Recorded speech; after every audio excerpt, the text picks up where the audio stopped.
It's Friday! At ito ang ginawa namin ngayon.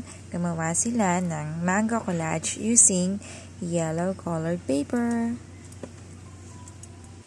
Ang mga kailangan nila para makagawa nito ay yellow colored paper, picture ng mangga, at glue. Ang gagawin lamang nila ay ididikit nila ang mga ginupit-gupit na maliit na colored paper doon sa larawan ng mangga.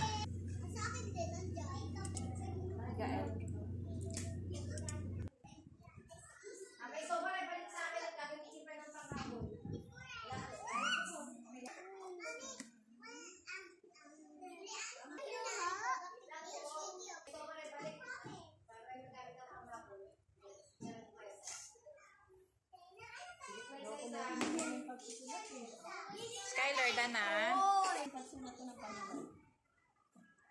Yan sulat. Yan naman.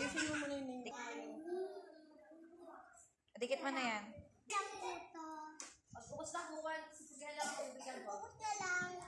Opo. Dikit mo na, Maris.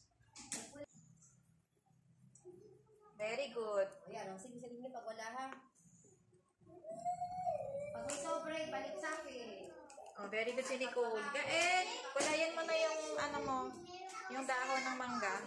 Finish na?